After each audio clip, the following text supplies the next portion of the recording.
perasaan abang lepas SPM? Mostly perasaan abang lepas SPM berasa gembira, berasa senang bila kita dah menjawab habis soalan peperiksaan tu, kita rasa lega, rasa bebas. Target abang bukanlah tinggi-tinggi sangat. Mungkin ada tempat lain abang boleh pergi kalau ada rezeki ke, kan? Apa target abang lepas SPM? Abang pastilah abang nak kerja.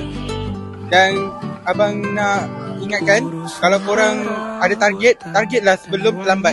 Abang nak ingatkan juga kepada korang, janganlah study last minute. Jadilah murid yang sentiasa patuh kepada cikgu, taat arahan guru, tidak putus sekolah, kerana SPM ni penting sangat.